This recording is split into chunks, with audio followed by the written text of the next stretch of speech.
Chapter 10. Why Men Are Not Men. Beelzebub sighed deeply and continued to speak as follows. After the actualizing on this planet of the El-Nu-Zupanian process, 1 year by objective time calculation passed. During this period, there had gradually been coordinated on this planet also the corresponding processes for the involution and evolution of everything arising there. And of course, there began gradually to be crystallized in the free-brain beings there the corresponding data for the acquisition of objective reason. In short, on this planet also everything had then already began to proceed in the usual normal order. And therefore, my boy, if the Most High Commission, under the supreme direction of the same Archangel Sakaki, had not, at the end of a year, gone there again, perhaps all the subsequent misunderstandings connected with the free-brain beings arising on that ill-fated planet might not have occurred. This second descent of the Most High Commission to that planet was due to the fact that in spite of the measures they had taken, of which I have told you, there had not yet crystallized in the reasons of the majority of its sacred members a complete assurance of the impossibility of any undesirable surprise in the future, and they now wished to verify on the spot the results of those measures. It was just during this second descent that the Most High Commission decided in any event, if only for the sake of their own reassurance, to actualize certain further special measures, among which was also that measure, the consequences of which have not only gradually turned into a stupendous terror for the free-brain beings themselves who arise on this ill-fated planet, but have even become, so to say, a malignant sore for the whole of the great universe. You must know that by the time of this second descent of the Most High Commission, there had already gradually been engendered in them, as is proper to free-brain beings, what is called mechanical instinct. The sacred members of this Most High Commission then reasoned that if the said mechanical instinct in these biped free-brain beings of that planet should develop towards the attainment of objective reason, as usually occurs everywhere among free-brain beings, then it might quite possibly happen that they would prematurely comprehend the real cause of their arising and existence, and make a great deal of trouble. It might happen that, having understood the reason for their arising, namely, that by their existence they should maintain the detached fragments of their planet, and being convinced of this, their slavery to circumstances utterly foreign to them, they would be unwilling to continue their existence, and would on principle destroy themselves. So, my boy, in view of this, the Most High Commission then decided, among other things provisionally, to implant into the common presences of the free-brain beings there a special organ with a property such that, first, they should perceive reality topsy-turvy, and, secondly, that every repeated impression from outside should crystallize in them data which would engender factors for evoking in them sensations of pleasure and enjoyment. And then, in fact, with the help of the chief common universal alchemist physicist Angel Lewis, who was also among the members of this Most High Commission, they caused to grow in the free-brain beings there in a special way at the base of their spinal column, at the root of their tau, which they also at that time still had, and which part of their common presences furthermore still had its normal exterior expressing the, so to say, fullness of its interior significance, a something which assisted the arising of the said properties in them. And this something they then first called the organ Kundabuffer. Having made this organ grow in the presences of the free-brain beings, and having seen that it would work, the Most High Commission, consisting of sacred individuals, headed by the Archangel Sakaki, reassured and with good consciences, returned to the centre, while there, on the planet Earth, which has taken your fancy, The action of this astonishing and exceedingly ingenious invention began from the first day to develop, and developed, as the wise Mullah Nasir Eddin would say, like a Jericho trumpet in crescendo. Now, in order that you may have at least an approximate understanding of the results of the properties of the organ devised and actualized by the incomparable angel Luosus, blessed be his name to all eternity, it is indispensable that you should know about the various manifestations of the free-brain beings of that planet, not only during the period when this organ Kunda Buffer existed in their presences, but also during the later periods when, although this astonishing organ and its properties have been destroyed in them, nevertheless, owing to many causes, the consequences of its properties have begun to be crystallized in their presences. But this I will explain to you later. Meanwhile, you must note that there was still a third descent of that Most High Commission to that planet, 3 years later, according to objective time calculations. But this time it was under the direction of the most great Arch-Seraph Sebotata, the most great Archangel Sakak-Archi, having, in the meantime, become worthy to become the divine individual he now is, namely, one of the 4 quarter maintainers of the whole universe. And during just this third descent there, when it was made clear by the thorough investigations of the sacred members of this third Most High Commission that for the maintenance of the existence of those said detached fragments there was no longer any need to continue to actualize the deliberately taken anticipatory measures, then among the other measures there was also destroyed, with the help of the same arch-chemist physicist Angel Luosis, in the presences of the free-brain beings there, the said organ Kunda Buffer, with all its astonishing properties. But let us return to the tale I began. Now listen. When our confusion, caused by the recent catastrophe that had menaced that whole solar system, had passed off, we slowly, after this unexpected interruption, resumed the settlement of our new place on the planet Mars. Little by little, we all of us made ourselves familiar with the local nature and adapted ourselves to the existing conditions. As I have already said, many of us definitely settled down on the planet Mars, and others, by the ship Occasion, which had been put at the disposal of the beings of our tribe for interplanetary communication, either went or prepared to go to exist on other planets of the same solar system. But I, with my kinsman, and some of my near attendants, remained to exist on that planet Mars. Yes, I must note that by the time to which my tale refers, my first Tescuano had already been set up in the observatory which I had constructed on the planet Mars, and I was just then devoting myself entirely to the further organisation and development of this observatory of mine, for the more detailed observation of the remote concentrations of our great universe, and of the planets of this solar system.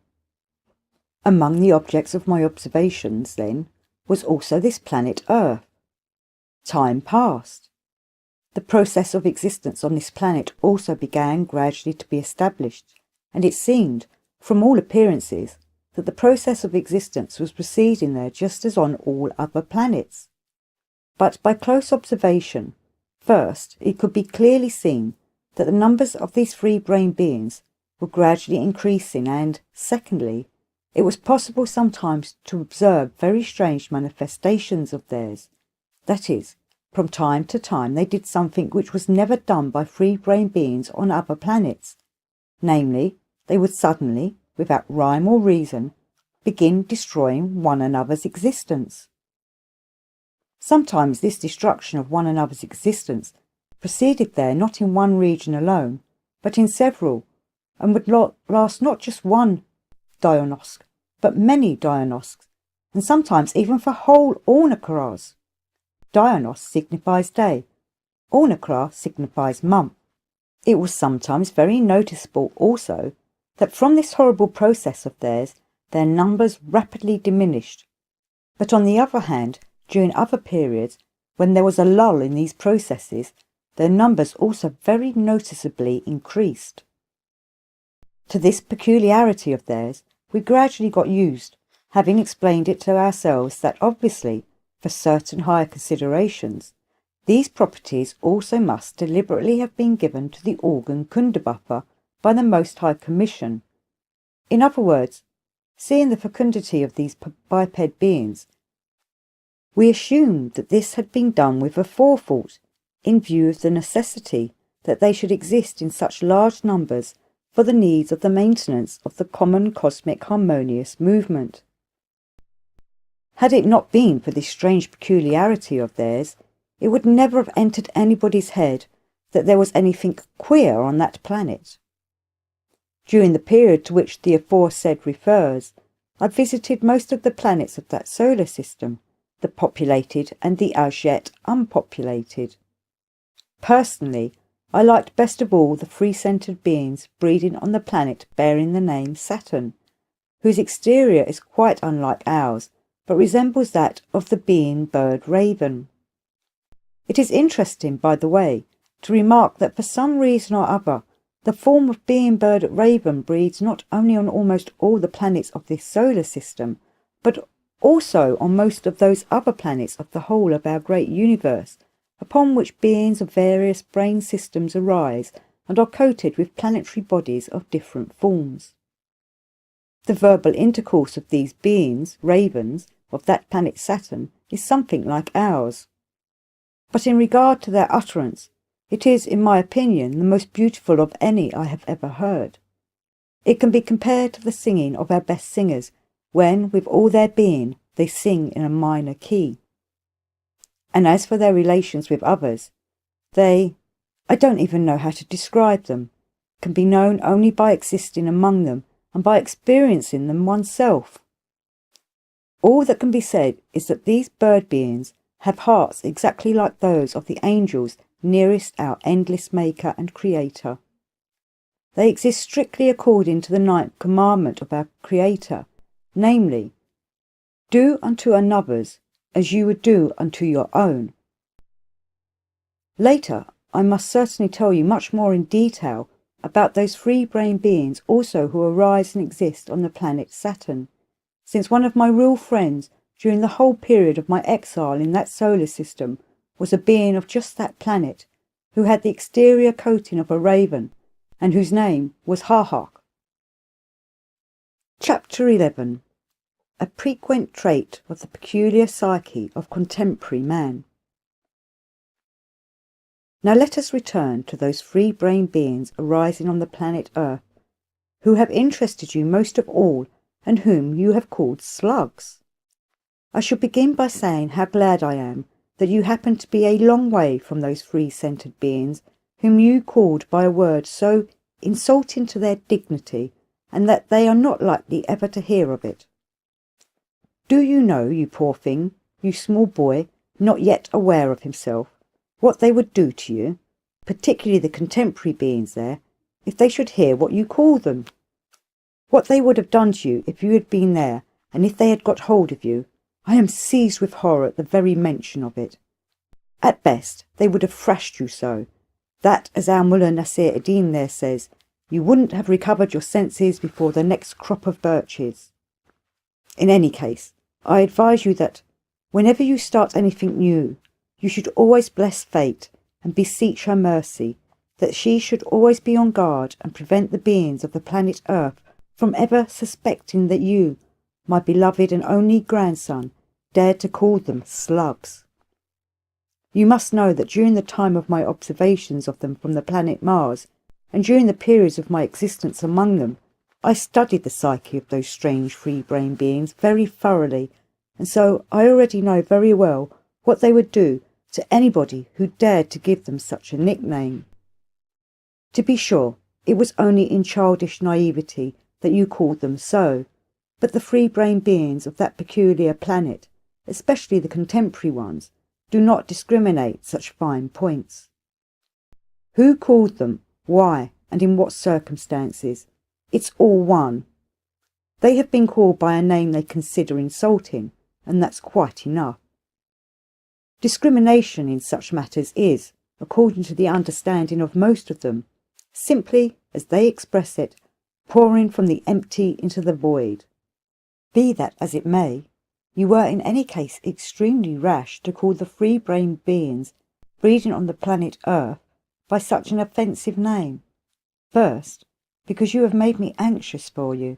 and secondly, because you have laid up for yourself a menace for the future. The position is this: though, as I've already said, you are a long way off, and they will be unable to get at you to punish you personally, yet nevertheless, if they should somehow unexpectedly chance to learn, even at 20th hand, how you insulted them, then you could at once be sure of their real anathema, and the dimensions of this anathema would depend upon the interest with which they happen to be occupied at the given moment. Perhaps it is worthwhile describing to you how the beings of the earth would behave if they should happen to learn that you had so insulted them. This description may serve as a very good example for the elucidation of the strangeness of the psyche of these free-brained beings who interest you. Provoked by such an incident as your thus insulting them, if everything was rather dull with them at the given moment, owing to the absence of any other similar absurd interest, they would arrange somewhere in a previously chosen place with previously invited people, all of course dressed in costumes specially designed for such occasions, what is called a solemn council. First of all, for this solemn council of theirs, they would select from among themselves what is called a president, and only then would they proceed with their trial. To begin with, they would, as they say there, pick you to pieces, and not only you, but your father, your grandfather, and perhaps even all the way back to Adam. If they should then decide, of course as always by a majority of votes, that you are guilty, they would sentence you according to the indications of a code of laws collated on the basis of former similar puppet plays by beings called old fossils. But if this should happen, by a majority of votes, to find nothing criminal in your action at all, though this very seldom occurs among them, then this whole trial of theirs, set out on a paper in detail and signed by the whole lot of them, would be dispatched, you would think, into the waste paper basket. Oh no, to appropriate specialists, in the given instances, to what is called the hierarchy or holy synod, where the same procedure would be repeated, only in this case you would be tried by important beings there. Only at the very end of this true pouring from the empty into the void would they come to the main point, namely, that the accused is out of reach. But it is just here that arises the principal danger to your person, namely, that when they are quite certain beyond all doubt that they cannot get hold of you, they will then unanimously decide nothing more nor less than, as I have already said, to anathematize you. And do you know what that is and how it is done? No. Then listen and shudder. The most important beings will decree to all the other beings that all their appointed establishments, such as what are called churches, chapels, synagogues, town halls, and so on, special officials shall, on special occasions, with appointed ceremonies, wish for you in thought something like the following: that you should lose your horns, or that your hair should turn prematurely grey, or that the food in your stomach would be turned into coffin nails, or that your future wife's tongue should be 3 times its size, or that whenever you take a bite of your pet pie it should be turned into soap, and so on and so forth in the same strain. Do you now understand to what dangers you exposed yourself when you called those remote free-brained freaks slugs? Having finished thus, Beelzebub looked with a smile on his favourite. Chapter 12. The First Growl. A little later, Beelzebub began to speak as follows. A story I've just recalled, connected with these anathemas I have mentioned, may provide very useful material for beginning to comprehend the strangeness of the psyche of the free-brain beings of that planet which has taken your fancy. And furthermore, this story may reassure you a little and give you some hope that if these peculiar terrestrial beings should chance to learn how you had insulted them and should anathematize you, then perhaps after all something not so very bad might come of it for you. The story I'm going to tell you occurred quite recently among the contemporary free-brained beings there, and it arose from the following events. In one of these large communities, there peaceably existed an ordinary being who was by profession what is there called a writer. You must here know that in long past ages one might still occasionally run across beings of that profession who still invented and wrote something really by themselves. But in these later epochs, the writers among the beings there, particularly among contemporary beings, have been of those that only copy from many already existing books all kinds of ideas, and by fitting them together make a new book. And they prefer books which have reached them from their very remote ancestors. It is necessary to remark that the books written by contemporary writers there are, all taken together, the principal cause that the reason of all the other free-brain beings is becoming more and more what the venerable Mullah Nasir ad-Din calls stuff and nonsense. And so, my boy, the contemporary writer of whom I began to speak was just a writer like all the rest there, and nothing particular in himself.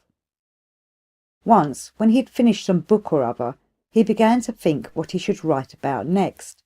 and with this in view, he decided to look for some new idea in the books contained in his what is called a library, such as every writer there is bound to have. As he was looking, a book called the Gospels happened to fall into his hands. The Gospels is the name given there to a book once written by certain persons called Matthew, Mark, Luke and John about Jesus Christ, a messenger from our endlessness to that planet. This book is widely circulated among those free-centered beings there who nominally exist according to the indications of this messenger. This book, having chanced to fall into this writer's hands, the thought suddenly entered his head, why should not I also make a gospel? From investigations I had to make for quite different needs of mine, it turned out that he then further deliberated as follows. Am I any worse than those ancient barbarians, Matthew, Mark, Luke and Johnny? At least I am more cultured than they ever were, and I can write a much better gospel for my contemporaries. And very decidedly it is necessary to write just a gospel because the contemporary people called English and American have a great weakness for this book, and the rate of exchange of their pounds and dollars is not half bad just now. No sooner said than done, and from that very day he wiseacred away at his new gospel. But it was only when he had finished it, however, and had given it to the printers, that all the further events connected with this new gospel of his began. At any other time, nothing perhaps would have happened, and this new gospel of his would simply have slipped into its niche in the libraries of the bibliomaniacs there, among the multitudes of other books expounding similar truths. But fortunately or unfortunately for this writer, it happened that certain power-possessing beings of that great community in which he existed had just been having rotten luck at what is called roulette and baccarat, and they therefore kept on demanding what they called money from the ordinary beings of their community, whereupon, thanks to those inordinate demands for money, the ordinary beings of that community at length awoke from their usual what is called torpor and began to sit up. Seeing this, the power-possessing beings who remained at home became alarmed and took corresponding measures, and among the measures they took was also the immediate destruction from off the face of their planet of everything newly arising in their native land, such as could possibly keep the ordinary beings of their community from resuming their hibernation. And it was just at this time that the aforementioned gospel of this writer appeared. In the contents of this new gospel also, the power-possessing beings found something which also to their understanding might keep the ordinary beings of their community from hibernating again, and they therefore decided almost immediately to get rid of both the writer himself and his gospel, because they had now become quite expert in getting rid of these native upstarts who did not mind their own business. But for certain reasons they could not treat this writer in this way, and so they got excited and hemmed and hawed about what they should do. Some proposed that they should simply shut him up where many rats and lice breed. Others proposed to send him to Timbuktu, and so on and so forth. But in the end, they decided to anathematize this writer together with his gospel, publicly and punctiliously, according to all the rules, and moreover, with the very same anathema with which no doubt they would have anathematized you also, if they had learned how you had insulted them. And so, my boy, the strangeness of the psyche of the contemporary free-brain beings of this peculiar planet was revealed in the given instance in this,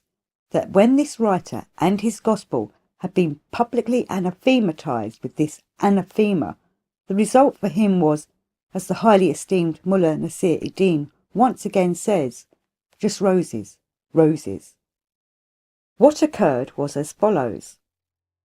The ordinary beings of the said community, seeing the fuss made about this writer by the power-possessing beings, became very greatly interested in him, and avidly bought and read not only this new gospel of his, but also all the books he had written before. Whereupon, as usually happens with the free-centred beings breeding on this peculiar planet, all the other interests of the beings of the said community gradually died down, and they talked and thought only of this writer. And as it also happens, whereas some praised him to the skies, others condemned him, and the result of these discussions and conversations was that the numbers interested in him grew not only among the beings of his own community, but among the beings of other communities also.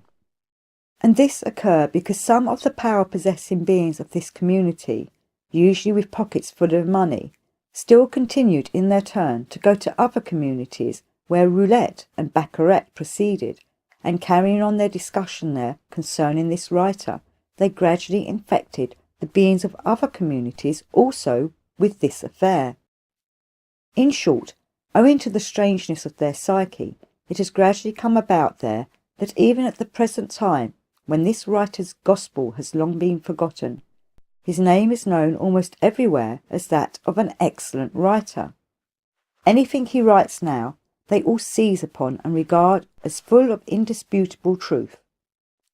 Everybody today looks upon his writings with the same veneration with which the ancient Chalcanians there listened to the predictions of their sacred Pythoness. It is interesting to notice here that if at the present time you ask any being there about this writer, he would know him, and of course speak of him as an extraordinary being. But if you were then to ask what he wrote, it would turn out that most of them, if of course they confessed the truth, had never read a single one of his books. All the same, they would talk about him, discuss him, and of course splatteringly insist that he was a being with an extraordinary mind and phenomenally well acquainted with the psyche of the beings dwelling on the planet Earth. Chapter 13. Why in man's reason, fantasy may be perceived as reality. My dear and kind grandfather, be so kind as to explain to me, if only in a general way, why these beings there are such that they take the ephemeral for the real. To this question of his grandson, Beelzebub replied thus. It was only during later periods that the free-brain beings of the planet Earth began to have this particularity in their psyche, and just this particularity arose in them only because their predominant part, which was formed in them as in all free-brain beings, gradually allowed other parts of their total presences to perceive every new impression without what is called being part dog duty, but just merely as, in general, such impressions are perceived by the separate independent localizations existing under the name of being centers present in the three brain beings, or, as I should say in their language, they believe everything anybody says, and not solely that which they themselves have been able to recognize by their own sane deliberation. In general, any new understanding is crystallized in the presence of these strange beings only if Smith speaks of somebody or something in a certain way, and then if Brown says the same,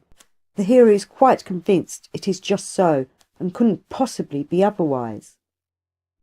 Thanks merely to this particularity of their psyche, and to the fact that the said writer was much spoken about in the said manner, most of the beings there at the present time are quite convinced that he is indeed a very great psychologist and has an incomparable knowledge of the psyche of the beings of this planet. But, as a matter of fact, when I was on that planet for the last time, and, having heard of the said writer, once went myself especially to see him on quite another matter, he was, according to my understanding, not only like all the other contemporary writers there, that is to say, extremely limited, and as our dear Mullah Nasir Eddin would say, able to see no further than his nose, but as regards any knowledge of the real psyche of the beings of his planet in real conditions, he might safely even be called totally illiterate. I repeat that the story of this writer is a very characteristic example, showing the extent to which, in the free-brained beings who have taken your fancy, particularly in the contemporary ones, the realization of being part dog duty is absent, and how their own subjective being convictions formed by their own logical deliberations are never, as is general it is proper to free-brained beings, crystallized in them, but only those are crystallized which depend exclusively upon what others say about the given question. It was only because they failed to realize being part dog duty, which realization alone enables a being to become aware of genuine reality, that they saw in the said writer some perfection or other which was not there at all. This strange trait of their general psyche, namely of being satisfied with just what Smith or Brown says, without trying to know more, became rooted in them already long ago, and now they no longer strive at all to know anything cognizable by their own active deliberations alone. Concerning all this, it must be said that neither the organ Kundabuffer which their ancestors had is to blame, nor its consequences which, owing to a mistake on the part of certain sacred individuals, were crystallized in their ancestors, and later began to pass by heredity from generation to generation. But they themselves were personally to blame for it, and just on account of the abnormal conditions of external ordinary being existence, which they themselves have gradually established, and which have gradually formed in their common presence just what has now become their inner evil god called self-calming. But all this you yourself, later on, will well understand when I shall have given you, as I have already promised, more information about that planet which has taken your fancy. In any case, I strongly advise you to be very careful in the future in your references to the three brain beings of that planet, not to offend them in any way, otherwise, as they also say there, with what may the devil not joke? They might find out about your insulting them, and, to use another of their expressions, lay you by the heels. And in the present case there is no harm in recalling again one of the wise sentences of our dear Mullah Nasir Eddin, who says, "Struth, what might not happen in this world? A flea might swallow an elephant." Beelzebub intended to say something more, but at that moment a ship's servant entered, and approaching, handed him an ephraogram in his name. When Beelzebub had finished listening to the contents of the said ephraogram, and the ship's servant had gone, Hussein turned to Beelzebub again with the following words: "Dear grandfather, please go on talking about the three-centred beings arising and existing on that interesting planet called Earth." Beelzebub, having looked at his grandson again with a special smile, and having made a very strange gesture with his head, continued to speak as follows. Chapter 14. The beginnings of perspectives promising nothing very cheerful. I must tell you first that the free-brain beings on that planet also had, in the beginning, presences similar to those possessed in general by all what are called Martinian, free-centred beings arising on all the corresponding planets of the whole of our great universe, and they also had the same, as it is called, duration of existence as all the other free-brain beings. All the various changes in their presences began for the most part after the second misfortune occurred to this planet, during which misfortune the chief continent of that ill-fated planet, then existing under the name Atlantis, entered within the planet. And from that time on, as little by little they created for themselves all sorts of conditions of external being existence, thanks to which the quality of their radiations went steadily from bad to worse.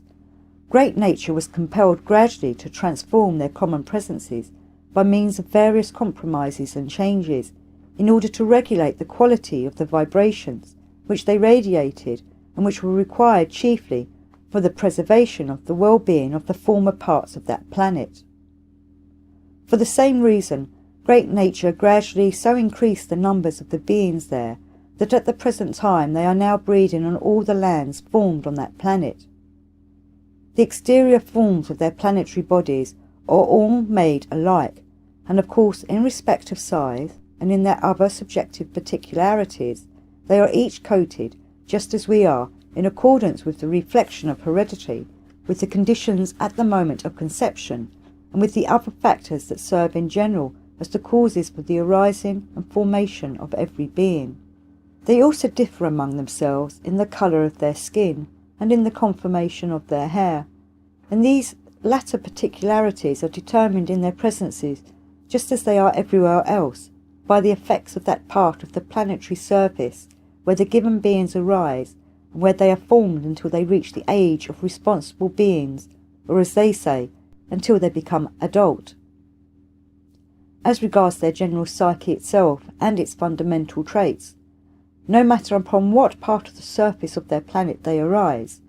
these traits in all of them have precisely the same particularities, among them being also that property of the free-brain beings there, thanks to which on that strange planet alone in the whole of the universe does that horrible process occur among free-brain beings, which is called the process of the destruction of each other's existence, or as it is called on that ill-fated planet, war. Besides this chief particularity of their common psyche, there are completely crystallized in them, and there unfailingly becomes a part of their common presences, regardless of where they may arise and exist, functions which exist under the names egoism, self-love, vanity, pride, self-conceit, credulity, suggestibility, and many other properties quite abnormal and quite unbecoming to the essence of any free-brain beings whatsoever. Of these abnormal being particularities, the particularity of their psyche, the most terrible for them personally, is that which is called suggestibility. About this extremely strange and singular psychic particularity I shall specially explain to you some time. Having said this, Beelzebub was thoughtful, and this time longer than usual, and then, turning again to his grandson, he said, "I see that the free-brain beings arising and existing on the peculiar planet called Earth interest you very much, and as during our voyage on the ship Karnak, we shall have willy-nilly to talk about many things just to pass away the time. I will tell you all I can just about these free-brain beings. I think it will be best for your clear understanding of the strangeness of the psyche of the free-brain beings arising on the planet Earth, if I relate to you my personal descents to that planet in their order, and the events which occurred there during these descents of mine, of which I myself was a witness. I personally visited the surface of the planet Earth 6 times in all, and each of these personal visits of mine was brought about by a different set of circumstances. I shall begin with my first descent. Chapter 15. The first descent of Beelzebub upon the planet Earth. Upon that planet Earth, Beelzebub began to relate, I descended for the first time on account of a young being of our tribe who had had the misfortune to become deeply involved with a free-brain being there, as a consequence of which he had got himself mixed up in a very stupid affair. There once came to my house on the planet Mars a number of beings of our tribe, also dwelling there on Mars, with the following request. They told me that one of their young kinsmen, 350 Martian years before, had migrated to exist on the planet Earth, and that a very disagreeable incident for all of us, his kinsmen, had recently occurred to him there. They told me further, we, his kinsmen, both those existing there on the planet Earth and those existing here on the planet Mars, intended at first to deal with the unpleasant incident ourselves with our own resources. But notwithstanding all our efforts and the measures we have adopted, we have been unable so far to accomplish anything. And being now finally convinced that we are unable to settle this unpleasant affair by ourselves independently, we venture to trouble you, your right reverence, and urgently beseech you to be so kind as not to withhold from us your wise advice, how we may find a way out of our unhappy situation. They told me further in detail in what the misfortune which had befallen them consisted. From all they told me, I saw that the incident was disagreeable not only for this young being's kinsman, but that it might also prove disagreeable for the beings of all our tribe. So I could not help deciding at once to undertake to help them to settle this difficulty of theirs. At first I tried to help them while remaining on the planet Mars, but when I became certain that it would be impossible to do anything effective from the planet Mars, I decided to descend to the planet Earth, and there, on the spot, to find some way out. The next day, after this decision of mine, I took with me everything necessary which I had at hand, and flew there on the ship Occasion.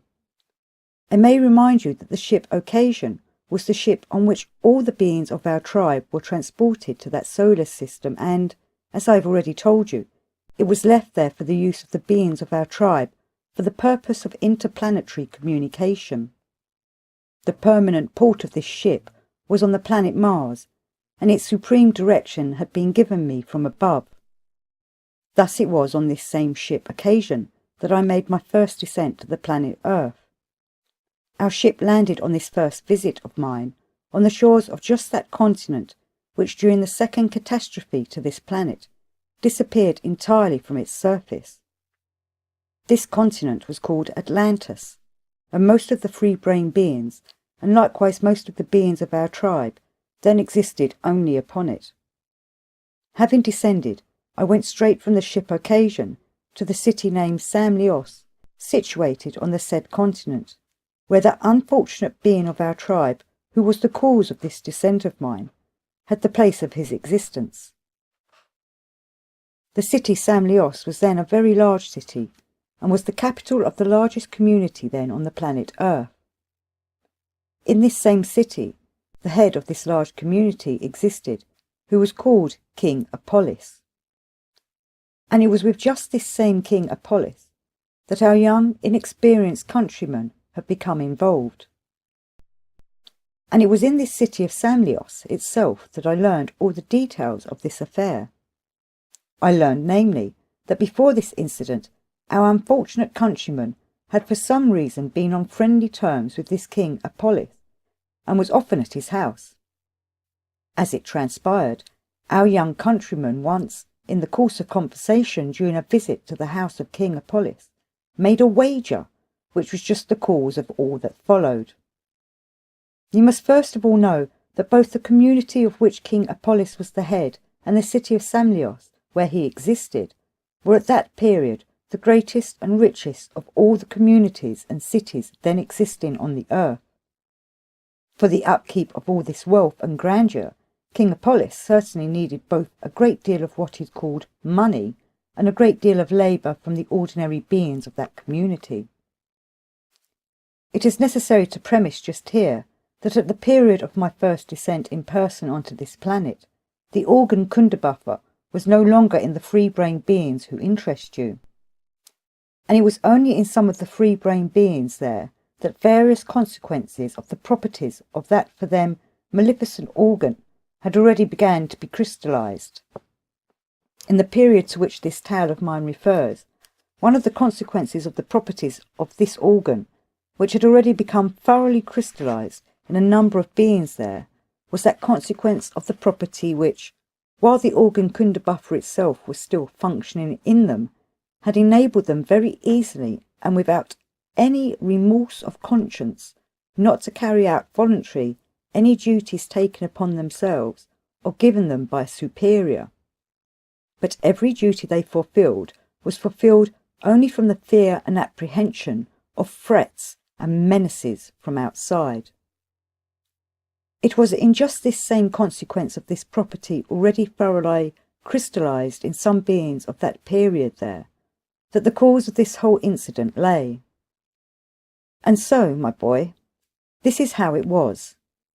King Apollos, who had been extremely conscientious in respect of the duties he had taken upon himself for the maintenance of the greatness of the community entrusted to him, had spared neither his own labour nor wealth, and at the same time he demanded the same from all the beings of his community. But, as I have already said, the mentioned consequences of the organ Kundabuffer, having by that time been thoroughly crystallized in certain of his subjects, he had to employ every possible kind of threat and menace in order to extract from everybody all that was required for the greatness of the community entrusted to him. His methods were so varied and at the same time so reasonable that even those of his subject beings, in whom the said consequences had already been crystallized, could not help respecting him, although they added to his name, of course behind his back, the nickname Arch-Cunning.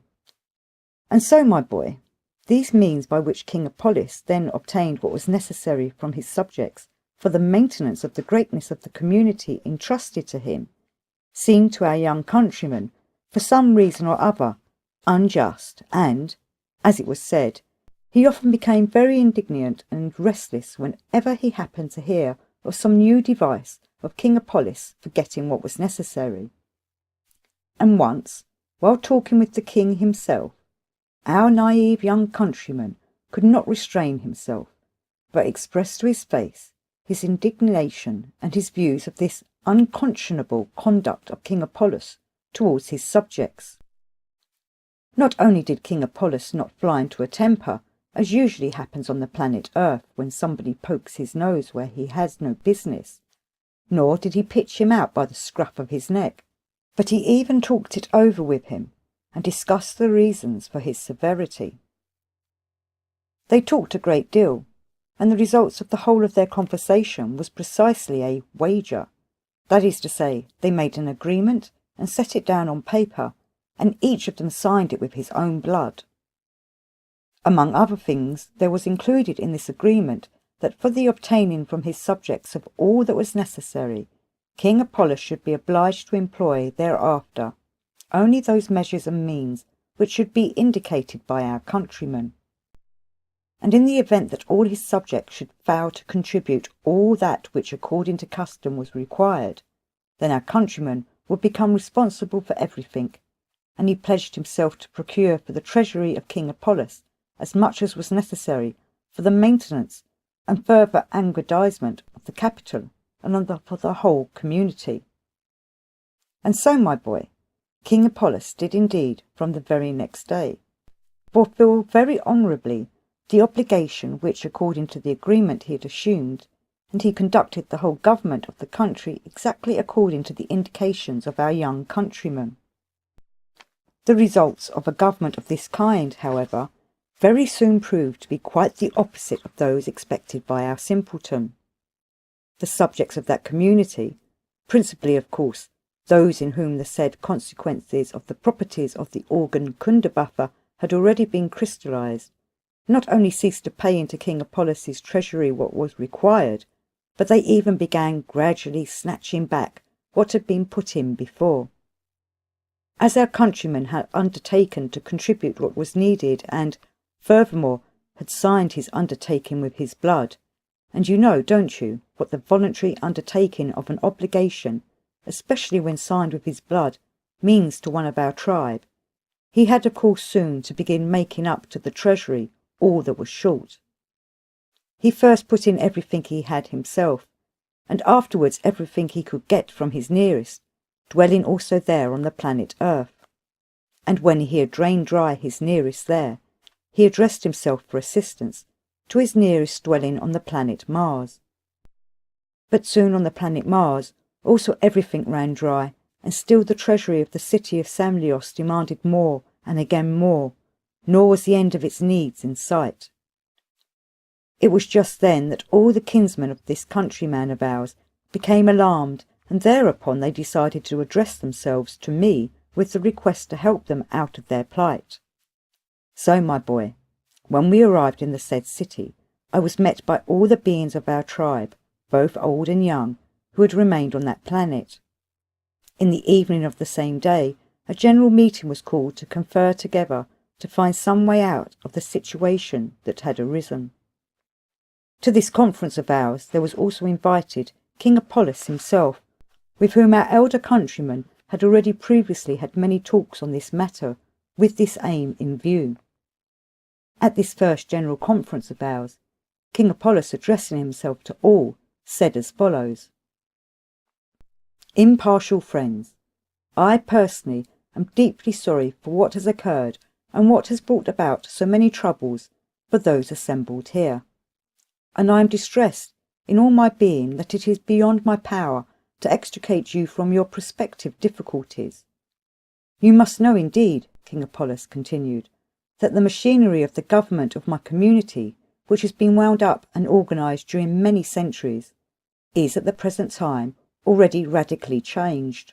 and to revert to the old order is already impossible without serious consequences, namely, without those consequences which must doubtless evoke the indignation of the majority of my subjects. The present situation is such that I alone am not able to abolish what has been created without provoking the mentioned serious consequences, and I therefore beg you all, in the name of justice, to help me to deal with it. Still further," he then added, "I bitterly reproach myself in the presence of you all, because I also am greatly to blame for all these misfortunes. And I am to blame because I ought to have foreseen what has occurred, since I have existed in these conditions longer than my opponent and your kinsman, namely he with whom I made the agreement known to you. To tell the truth, it was unpardonable of me to risk entering into such conditions with a being who, although he may be of much higher reason than I, is, nevertheless, not so practised in such affairs as I am. Once more I beg all of you, and your right reverence in particular, to forgive me and to help me out of this sad plight, and enable me to find some issue from the situation that has been created. With things as they now are, I can at present do only what you will indicate." After King Apollos had left, we decided the same evening to select from among ourselves several experienced elderly beings who should weigh together that same night all the data and draw up a rough plan for further action. The rest of us then departed on the understanding that we should assemble the ensuing evening at the same place, but to this second conference of ours King Apollos was not invited. When we assembled the next day, one of the elder beings, elected the night before, first reported as follows: "We pondered and deliberated the whole night upon all the details of this lamentable event, and as a result we have unanimously come to the conclusion, first of all, that there is no way out but to revert to the former conditions of government. Further, we all, and also unanimously, agree that to return to the former order of government must inevitably provoke a revolt of the citizens of the community, and, of course, that there will certainly follow all those consequences of revolt which have already become inevitable in such circumstances during recent times on earth. And of course, as has also become usual here, many of those so-called power-possessing beings of this community will suffer terribly, even possibly to the degree of their complete destruction. And above all, it seemed impossible that King Apollos could escape such a fate. Thereafter, we deliberated in order, if possible, to devise some means of diverting the said unhappy consequences, at least from King Apollos himself. And we had every wish to devise such a means because, at our general conference yesterday evening, King Apollos himself was very frank and friendly towards us, and we should all be extremely sorry if he himself should suffer. During our further prolonged deliberations, we came to the conclusion that it would be possible to divert the blow from King Apollos only if during the said revolt the exhibition of the fury of the rebellious beings of this community was directed not against the king himself, but against those around him, that is, those who were there called his administration. But then the question arose among us, would those near the king be willing to take upon themselves the consequences of all this? And we came to the categorical conclusion that they certainly would not agree, because they would assuredly consider that the king himself had been alone to blame for it all, and that therefore he himself should pay for it. Having come to all these aforesaid conclusions, we finally also unanimously decided as follows. In order at least to save King Apollos from what is inevitably expected, we must, with the consent of the king himself, replace all the beings in this community who now hold responsible posts by beings of our tribe, and each of these latter, during the climax of this psychosis of the masses, must take upon himself a share of the consequences anticipated. When this elected being of ours had finished his report, our opinion was quickly formed, and a unanimous resolution was carried to do just as the elder beings of our tribe had advised. And thereupon, we first sent one of our elder beings to King Apollos to put our plan before him, to which the latter agreed, once more repeating his promise, namely, that he would do everything according to our directions. We then decided to delay no longer, and from the following day to begin to replace all the officials by our own. But after 2 days it turned out that there was not sufficient beings of our tribe dwelling on the planet Earth to replace all the officials of that community, and we therefore immediately sent the occasion back to the planet Mars for our beings there. And meanwhile King Apollos, guided by 2 of our elder beings, began, under different pretexts, replacing various officials by our beings, at first in the capital Samlios itself. And when several days later our ship occasion arrived from the planet Mars with beings of our tribe, similar replacements were made in the provinces also, and soon everywhere in that community what are called the responsible posts were filled by the beings of our tribe. And when all had been changed in this way, King Apollos, always under the guidance of these elder beings of ours, began the restoration of the former code of regulations for the administration of the community. Almost from the very first days of the restoration of the old code, the effects upon the general psyche of the beings of that community, in whom the consequences of the mentioned property of the maleficent organ Kundabuffer had already been thoroughly crystallized, began, as it was expected, to manifest themselves. Thus the expected discontent grew thereupon from day to day, until one day, not long after, there occurred just that which has ever since been definitely proper to be present in the presence of the free-brain beings there of all ensuing periods, and that is to produce from time to time the process which they themselves nowadays call revolution. And during their revolution of that time, as it has also become proper there to these free-brain phenomena of our great universe, they destroyed a great deal of the property which they had accumulated during centuries. Much of what is called the knowledge which they had attained during centuries also was destroyed and lost forever, and the existence of those other beings similar to themselves, who had already chanced upon the means of freeing themselves from the consequences of the properties of the organ Kundabuffer, were also destroyed. It is extremely interesting to notice here one exceedingly astonishing and incomprehensible fact,